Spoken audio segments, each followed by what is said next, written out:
The night the bus disappeared, I was driving the late route out of Aberfeldy, cutting through the backwoods of the Cairngorms. It wasn't my usual shift, but Tony had called in sick, and they asked me to cover. It was a quiet run, only 6 passengers that night. A couple of pensioners, a young lad with a rucksack, a mother with her daughter asleep in her lap, and a man who looked like he worked nights somewhere. The route snaked through forested hills with no streetlights, just the dim glow of the bus's interior and the headlights slicing through the dark. The road was deserted, as it usually was at that hour, and the only sound was the low drone of the engine. It must have been around 11:30 when it happened. The road ahead lit up, brighter than anything I'd ever seen. The light wasn't coming from the headlights or any vehicle. It was everywhere, spilling in from all sides. I slammed on the brakes, gripping the wheel so hard my knuckles ached.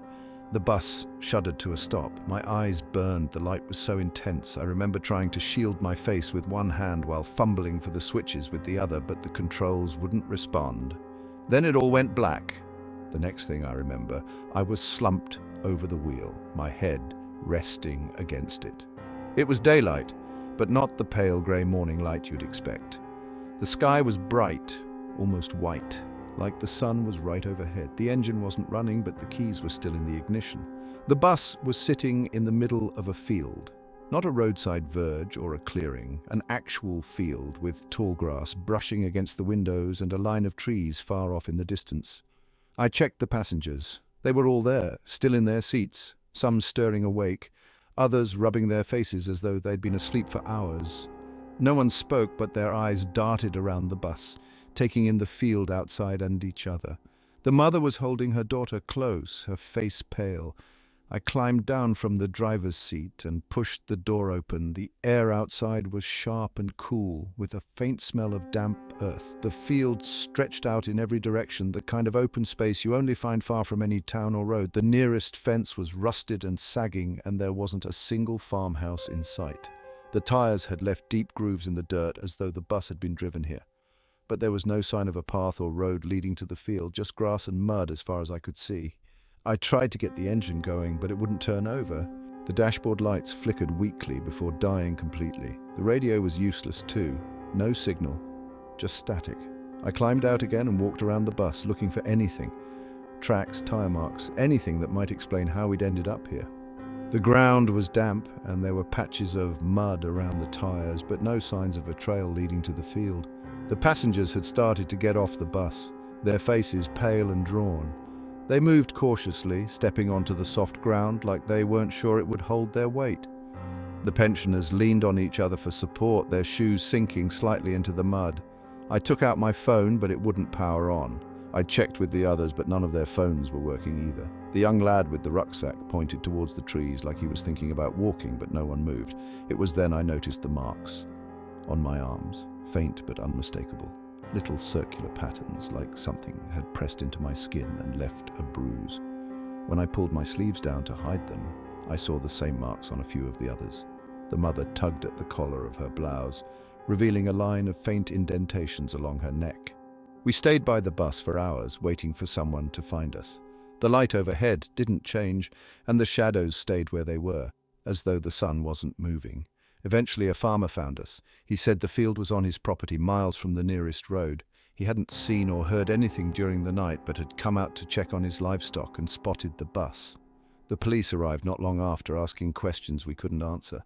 How had we ended up in the middle of a field with no road leading to it? Why were our phones and the bus's radio dead? What had happened during the hours we couldn't account for? We didn't have any answers. The light, the blackout, waking up in the field. It didn't add up to anything that made sense. The marks on our skin faded after a few days, but the memory of that light hasn't left me. The bus was towed back to the depot. The mechanics said there was nothing wrong with it apart from the drained battery. It started up fine after they recharged it. I still drive the same route sometimes, though I avoid the late shift whenever I can. I've heard the passengers have moved away one by one, though no one said why. I don't go near the woods around Aberfeldy anymore. And when I'm on the road at night, I keep my eyes on the ground ahead, never looking too far into the dark. I remember hearing about Darren Blake's disappearance when I was a kid. He was 24 then. lived on the outskirts of the village, worked at the hardware store. One evening he left the pub to walk home through the woods. He never made it. They found his wallet and keys near the old quarry, but no sign of him, no footprints, no clothes, nothing. The story stayed local for a while, just another mystery for the old-timers to mutter about over their pints. A year later, someone claimed to have seen him in London, sitting on a bench outside Victoria Station, but nothing came of it. Eventually, people stopped talking about him. His parents moved away. The search tapered off. 10 years later, Darren came back. I wasn't there when they found him, but everyone in the village heard about it. A dog walker spotted him near the same quarry where his keys had been found. He was barefoot, wearing the same checked shirt and jeans he'd had on the night he disappeared. The police said he was malnourished, but otherwise unharmed. No scars, no signs of injury, nothing to suggest where he'd been or what had happened to him. They ran the usual tests, looked for drugs, illnesses, even rare diseases. Everything came back clean. I was working at the petrol station when Darren came in a week later. He looked exactly like his old photos, same scruffy hair, same wiry build, same tired eyes. But there was something about him that didn't feel quite right. It wasn't anything I could put into words. He bought a bottle of water and left without a word. People whispered about him constantly after that. Where had he been? How had he survived? Why hadn't he aged? The local paper ran a piece on him, but he didn't give them much, just that he'd been taken and studied like some kind of experiment. The part that stuck with me was the bit about stasis. He described being held in a room with no walls, just endless white, unable to move or speak. Machines would come and go, poking and prodding, but he could never make out their faces. He said it was like being trapped inside his own body, awake the whole time, counting the days by the flicker of lights overhead. I couldn't stop thinking about it. I started avoiding the woods, even in broad daylight. The thought of Darren walking out of there after 10 years, wearing the same clothes and looking like he'd only been gone a day, made my skin crawl. A month later, the real trouble began. It was a Saturday night, late October. I was closing up the station when the lights flickered. Everything went quiet, the fridges, the pumps, even the clock on the wall. I stood there, staring at the dark screen of the till, waiting for the power to come back. When it did, Darren was standing outside, just beyond the petrol pumps. He wasn't moving, just standing there, staring at the building. I froze. He didn't come inside, didn't wave or do anything to get my attention. He just stood there for what felt like hours. Then the lights flickered again, and he was gone. I locked up and drove home as fast as I could. That night I couldn't sleep. Every time I closed my eyes, I saw him standing there, his face blank, his eyes fixed on the door. The next day, I heard about the dog walker, same one who'd found Darren by the quarry. She'd gone missing. Her dog was found wandering near the edge of the woods, its lead snapped clean in two. Over the next week, 3 more people vanished. A farmer, a schoolteacher, and a boy from the next village over. All of them last seen near the woods. I started having dreams.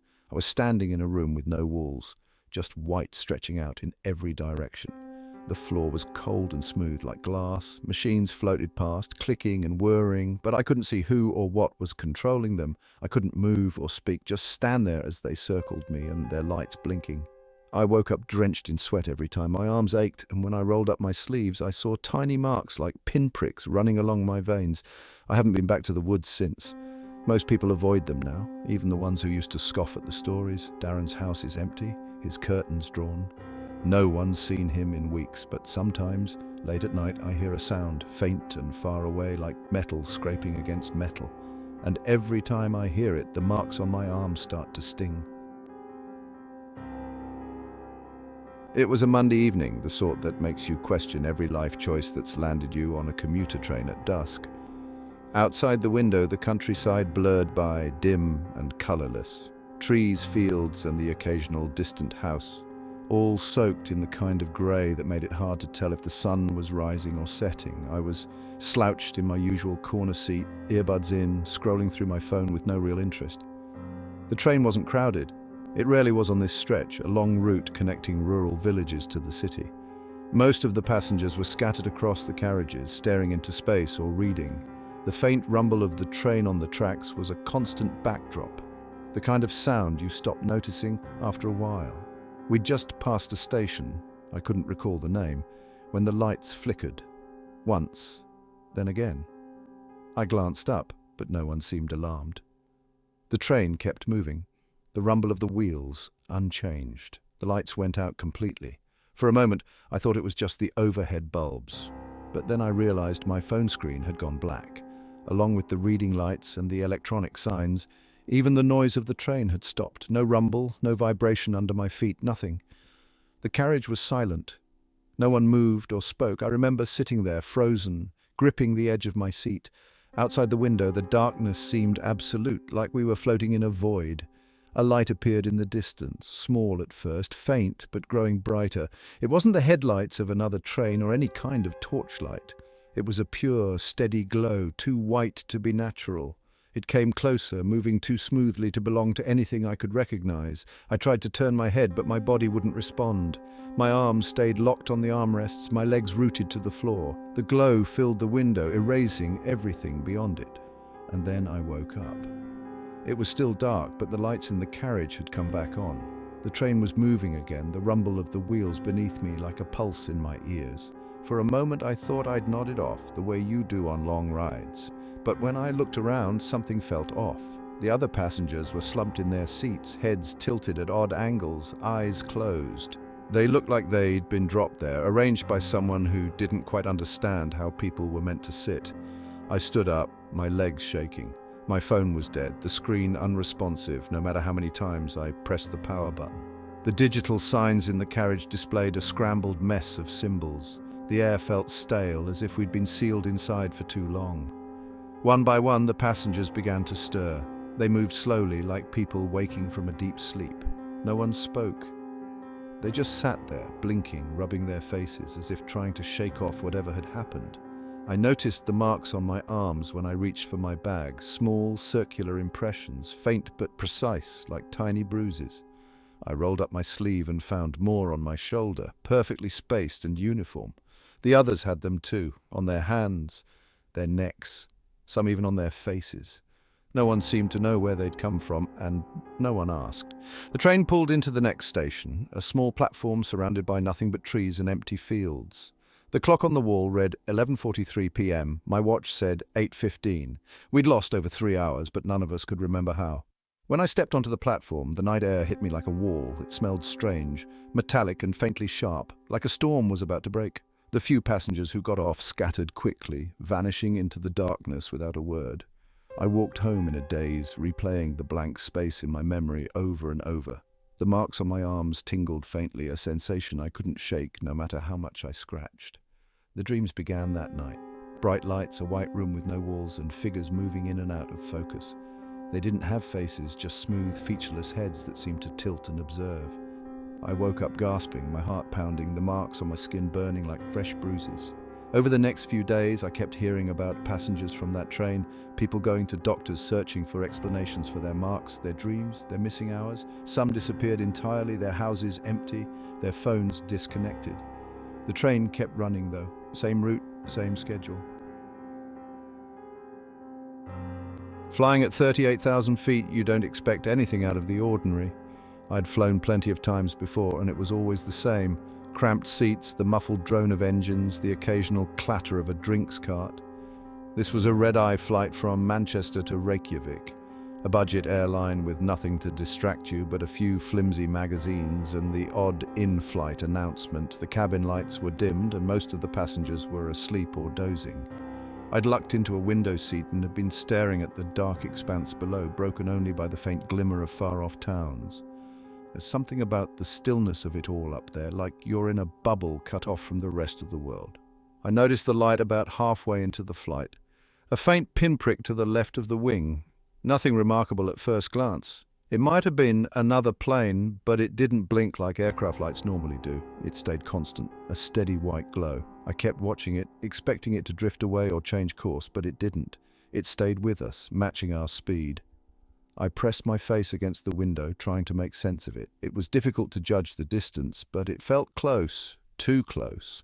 The engines whined and the cabin lights flickered briefly. A few heads turned, passengers shifting in their seats, but nothing more.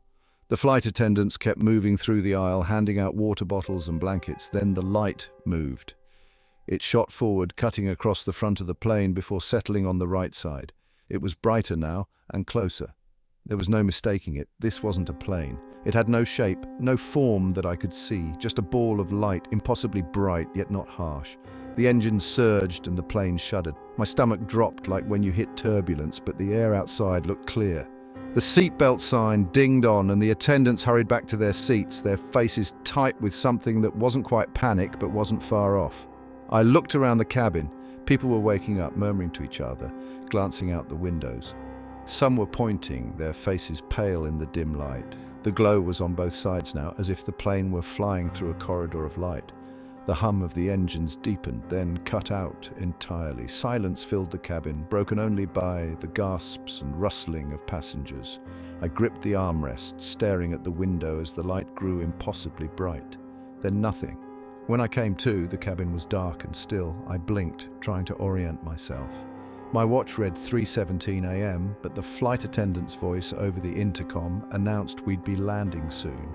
The engines were running again, the lights on, and everyone was slumped in their seats as if they'd been asleep. It was only when we landed that the strangeness truly sank in. The airport looked different somehow, the ground crew moving in jerky, almost mechanical motions. We were herded off the plane in silence, no announcements, no customs checks. Back home, I started noticing the marks. Circular, faint at first, but unmistakable. Perfectly round impressions on my arms and legs, like something had been pressed into the skin. They didn't hurt, but they tingled, especially at night, and then the dreams began. Bright lights, a sterile room with no walls, just endless white.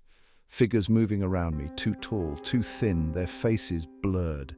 The sensation of being held in place, unable to move, unable to scream. Every passenger I spoke to had the same marks, the same dreams. And none of us could remember what happened in those hours when the light consumed us. It's been 3 weeks and the marks are spreading. It was meant to be a straightforward drive. We'd rented the car in Albuquerque that morning, aiming to cut through the desert to reach a small town Sarah had read about online. Something about historic charm and local food that was worth the detour. I didn't mind.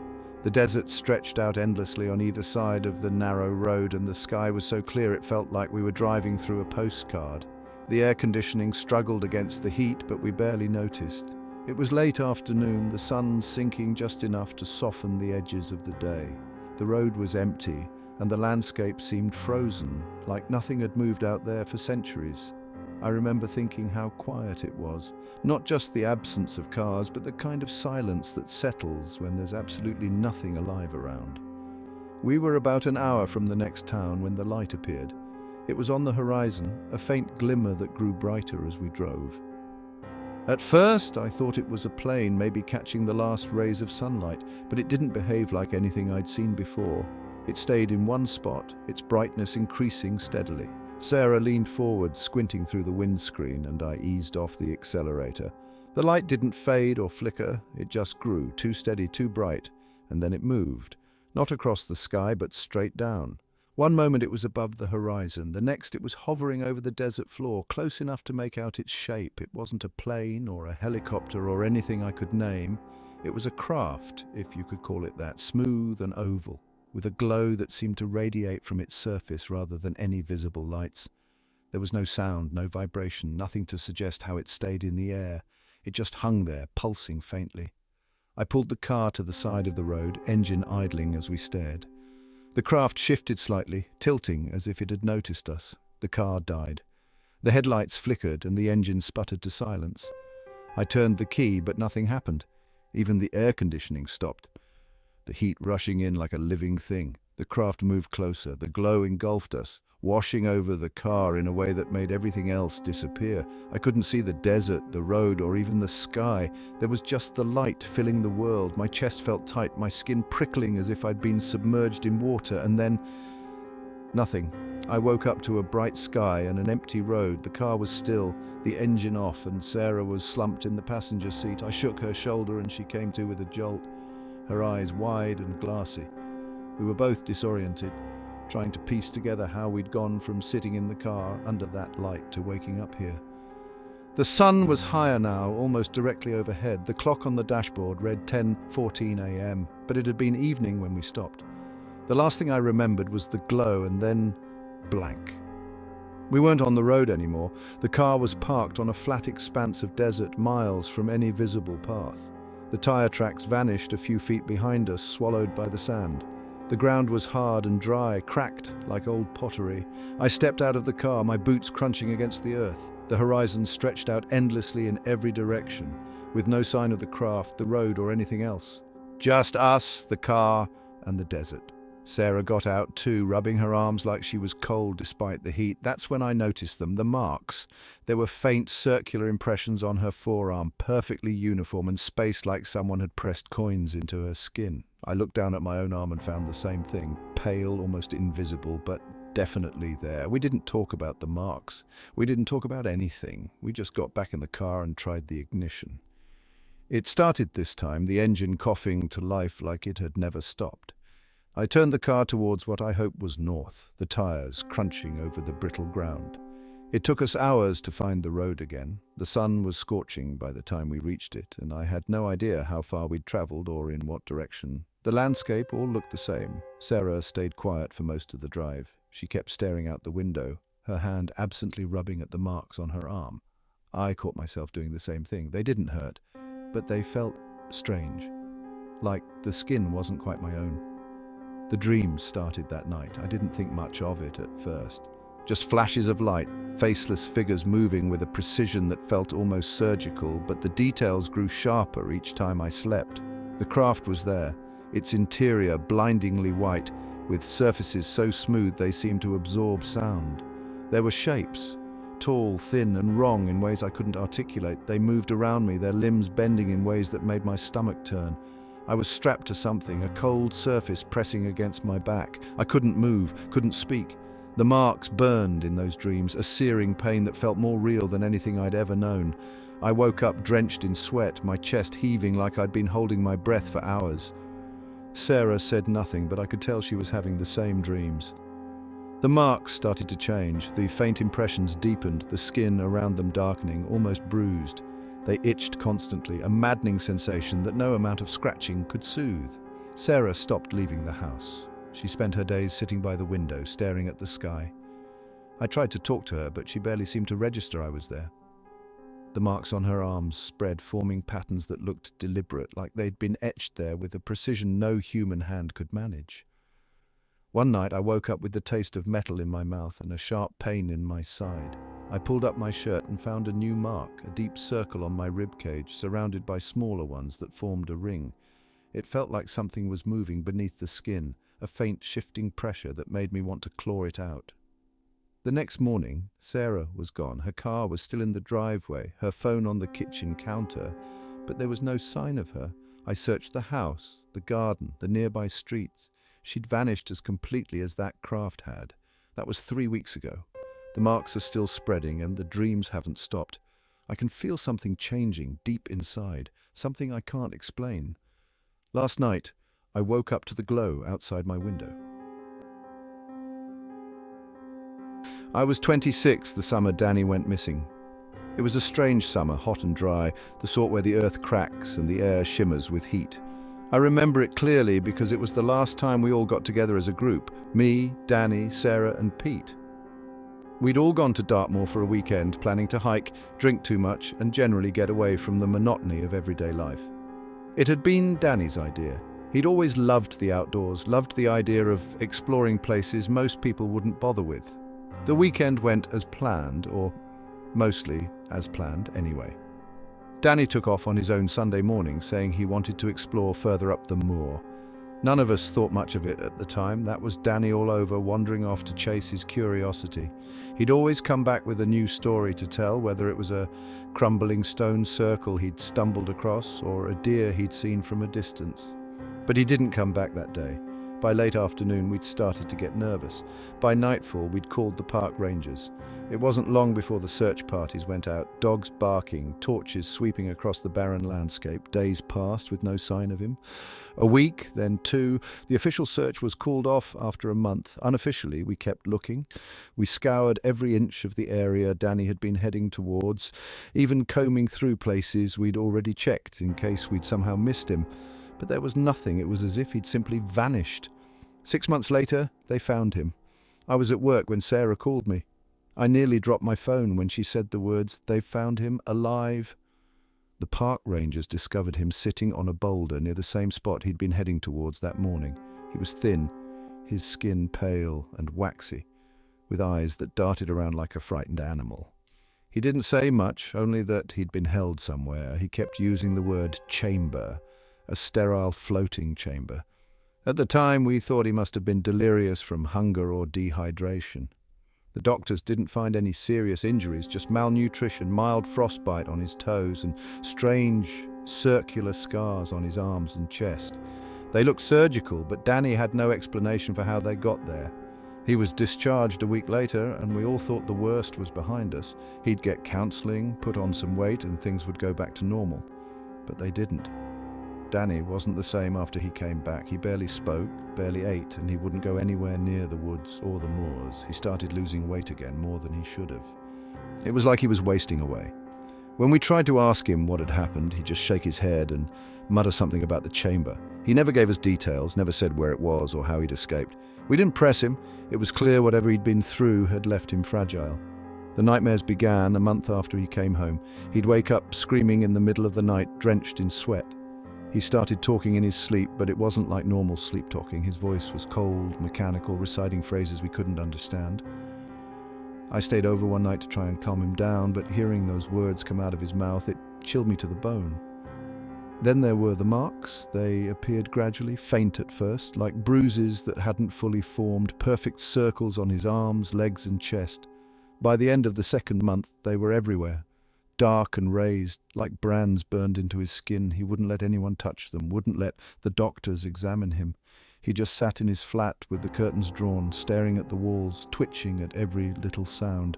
One night he called me. His voice was shaking, barely audible over the crackle of the line. He said they were coming back, that he could feel them.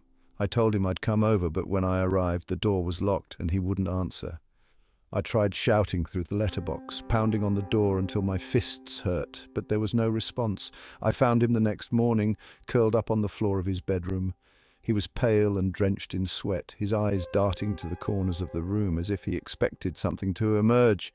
He said he'd seen them, that they'd been there, standing at the foot of his bed. I didn't know what to say. There was no sign of anyone else in the flat, no sign of forced entry, but the marks on his skin were darker, angrier, spreading like a disease. A week later, he disappeared again. The police found his car parked at the edge of Dartmoor, the door wide open. Search parties went out, just like before, but there was no sign of him. It was as if he'd been swallowed up by the moor. It's been nearly a year now, and there's been no word, no sightings. Sometimes late at night I think about the things he said, the chamber, the beings, the marks on his skin. I try to tell myself it was all in his head, that he'd suffered some kind of breakdown, but it doesn't explain everything. It doesn't explain the way he looked at the sky in those last days, like he was expecting something to come for him. I've been flying small planes for over a decade, ferrying executives, the occasional celebrity, and sometimes just cargo that needed to be somewhere in a hurry. It's not glamorous, but it's steady work, and I've always liked the solitude of being in the sky.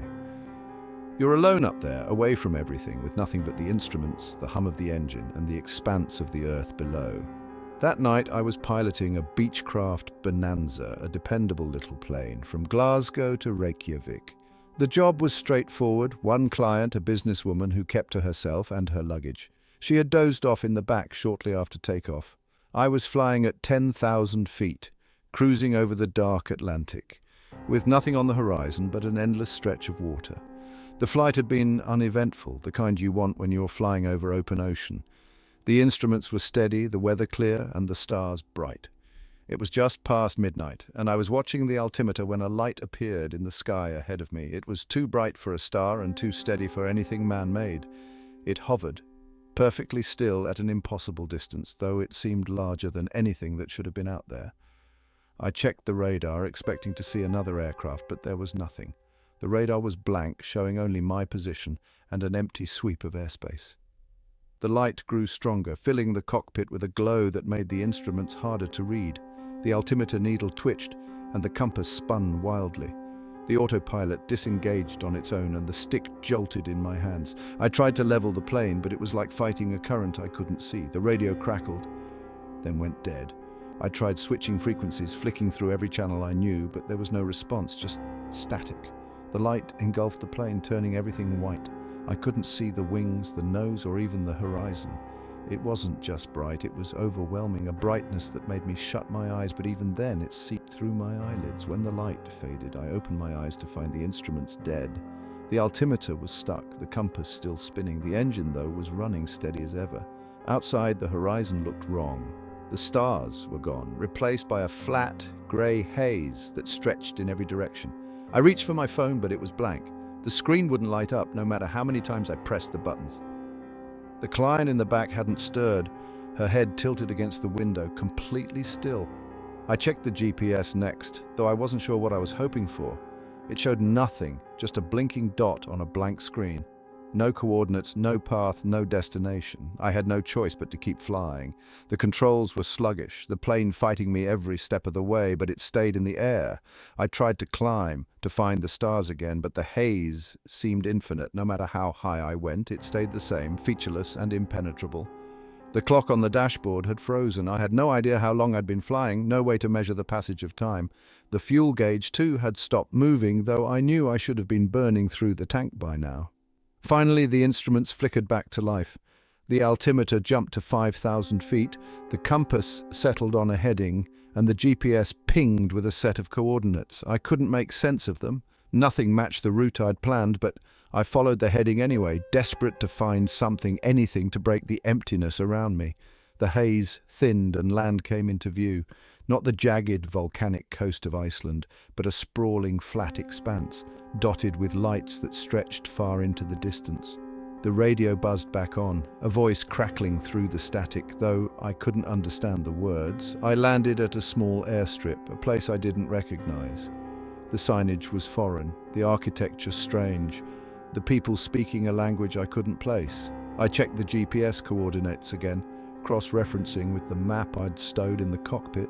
I was in Siberia, thousands of miles from where I should have been, with no explanation for how I'd gotten there. The client was gone. Her seatbelt was still fastened, her bag still under the seat, but there was no sign of her. I asked the airstrip staff if they'd seen her leave, but they just stared at me blankly, shaking their heads. The plane was inspected, the logs reviewed, but there was nothing to suggest I'd flown off course. No anomalies, no errors. Everything was as it should have been, except for the gap in my flight plan. That was 6 months ago. The light hasn't left my dreams, though. It's there every night, pulsing in the distance, growing closer until I wake up drenched in sweat. The sound of static ringing in my ears. It was late when I set out that night, the sky clear but starless. The road stretching out like a black ribbon ahead of me. Driving the rig through the desolation of the moors had always been my bread and butter. But something about that night felt different. Maybe it was the way the air seemed a little cooler than it should have been, or the faint haze hanging over the horizon where the headlights barely reached. Still, work was work, and I pressed on, my fingers tight on the wheel. The road felt endless, and time seemed to lose its usual rhythm. One moment I was glancing at the clock on the dashboard, 10:30, and the next, the numbers seemed meaningless, though I couldn't have said why. My eyes kept being drawn to the sky. It wasn't anything spectacular, just darkness stitched with faint glimmers of stars, but something about it held my attention. I remember leaning forward, squinting through the windscreen as if trying to focus on something I couldn't quite see. And then there were lights. They weren't headlights from another vehicle or the sort of glow you'd expect from a distant town. These were odd, white and bright, but somehow cold, flickering in patterns that didn't make sense. I let off the accelerator, the truck coasting to a crawl as I craned my neck to follow them. They moved smoothly, too smoothly for planes or helicopters. My pulse quickened and a faint thudding sensation filled my chest like my body was reacting to something before my mind caught up. I pulled the truck to the side of the road, hand trembling slightly as I shifted it into neutral. The lights continued to dance overhead, weaving in impossible patterns, shifting colors faintly at the edges like oil on water. Then, nothing. I must have blinked, because the next thing I knew, the lights were gone and the road stretched out dark and empty once more. I sat there for what felt like minutes, staring at the same spot in the sky, my mind racing. Had I imagined it? I didn't think so, but trying to piece it together felt like trying to hold water in my hands. Eventually, I gave the truck some gas, shaking off the moment as best I could. The clock said 4:42 a.m. when I woke up. I don't know how long I'd been out, but the truck was parked neatly at the edge of a lay-by I didn't recognize. The engine was off and the keys dangled from the ignition. My seatbelt was buckled and my hands were resting in my lap like I'd simply stopped for a nap, except I hadn't. The last thing I remembered was being on the moors, watching those lights. I rubbed my face and tried to shake off the grogginess, my heart pounding harder now as I looked around. The area was unfamiliar, a long stretch of road bordered by dense, dark trees that seemed to crowd in on the edges of the lay-by. The moon hung low in the sky, casting a faint glow over the landscape, but it wasn't enough to light my surroundings properly. I got out of the truck, the gravel crunching under my boots as I scanned the area. The air was still, the kind of stillness that makes every sound, every rustle of the leaves, every distant hoot of an owl feel magnified. My skin prickled, a deep unease setting in as I climbed back into the cab. That's when I noticed it. My arm. There was a small, neat incision on the inside of my forearm, just below the elbow. It wasn't bleeding. Just a faint line of scabbed-over skin, perfectly straight like it had been done with a scalpel. Around it, the skin was slightly pink, tender to the touch. I turned my arm over and over, trying to make sense of it, but there was nothing that explained how it had got there. I hadn't cut myself, and it certainly hadn't been there when I set out that evening. The nightmares began that night. I didn't realize it at first. I woke up drenched in sweat, my chest heaving like I'd been running for miles, the image of faceless figures crowding over me still vivid in my mind. They weren't human, though their shapes were close enough to pass for it. Their limbs were too long, their skin too pale, and their eyes large and black like polished obsidian, reflecting everything and nothing at the same time. They moved with an eerie precision, surrounding me as I lay on a table in a room too bright to see the edges of. I couldn't move, couldn't speak. All I could do was watch as they leaned closer, their hands deftly working at something I couldn't see but could feel. A sharp tugging sensation deep under my skin. When I woke up, the incision on my arm was redder, more inflamed, and there was something under it. I could feel it when I pressed down, a hard, small lump that seemed to move slightly when I touched it. The thought made my stomach churn. I tried to convince myself it was nothing, a cyst maybe, or some kind of bite I hadn't noticed before. But the dreams kept coming, each one more vivid than the last. And each time I woke, the lump felt larger, more pronounced. It wasn't long before I stopped sleeping altogether. Every time I closed my eyes, I'd see them. The way they moved, the instruments they used, sleek metallic tools that didn't look like anything I'd ever seen. The way they didn't speak, their communications silent but coordinated, as though they shared a single mind. I started to see flashes of their faces in the corners of my vision during the day, reflections in mirrors and windows that disappeared the moment I turned to look directly. The lump in my arm began to ache, a dull, throbbing pain that grew worse with each passing day.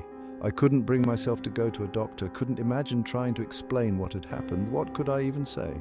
I thought about cutting it out myself more than once, but every time I held the knife to my skin, my hand shook too much to make the first cut. Last night, the dream was different. There was no table, no instruments, just a dark room with a single point of light in the center.